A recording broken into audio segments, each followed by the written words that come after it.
ہمارے بڑوں کے اوپر بھی اس طرح حالات آئے ہیں، انہوں نے اس کے اندر کیا کیا۔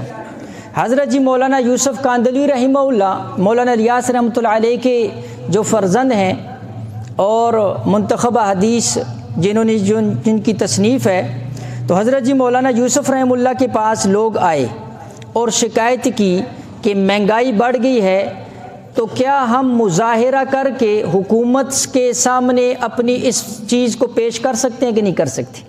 ہم مظاہرے کریں گے۔ تو اب سننا بڑوں کی بڑی باتیں۔ حضرت جی مولانا یوسف رحمہ اللہ نے فرمایا یہ تو اہل باطل کا طریقہ ہے، یہ تو اہل باطل کا طریقہ ہے۔ اور پھر عجیب انداز کے اندر لوگوں کو سمجھایا، فرمایا دیکھو انسان اور چیزیں یہ اللہ جل شانہ کی طرف سے ترازو کے دو پلڑے ہیں۔ جب کوئی انسان اعمال صالحہ کے ذریعے اور نیک اعمال اور اپنے ایمان کے ذریعے جب اس کی قیمت بڑھ جاتی ہے تو اس کے جو ترازو والا پلڑا ہے وہ جھک جاتا ہے اور چیزوں والا پلڑا ہلکا ہو جاتا ہے، تو اللہ جل شانہ چیزوں کو سستا کر دیتے۔ اور جب انسان کی بد اعمالیاں، بد اخلاقیاں، گناہ کی وجہ سے اس کی قیمت کم ہو جاتی ہے تو اس والا جو پلڑا ہے وہ جھک جاتا ہے، اور چیزوں والا اس والا جو پلڑا ہے وہ اٹھ جاتا ہے، چیزوں والا پلڑا جھک جاتا ہے، پھر اللہ جل شانہ کی طرف سے جو ہے وہ مہنگائی ہو جاتی ہے۔ یہ حضرت جی مولانا یوسف رحمۃ اللہ علیہ کے جو ہے وہ ملفوظات کے اندر ہے۔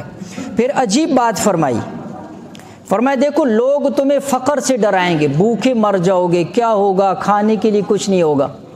فرمایا کہ تم لوگ انجانے کے اندر شیطان کے پیروکار نہ بنو، شیطان کے ایجنٹ نہ بنو۔ کیا مطلب؟ فرمایا اللہ قرآن میں فرماتے ہیں الشیطان یعدکم الفقر، شیطان لوگوں کو فقر سے ڈراتا ہے، لہٰذا جو لوگوں کو فقر سے ڈرائے گا اور یہ کہے گا کہ بھوکے مر جاؤ گے، فرمایا یہ شیطان کا ایجنٹ بن رہا ہے۔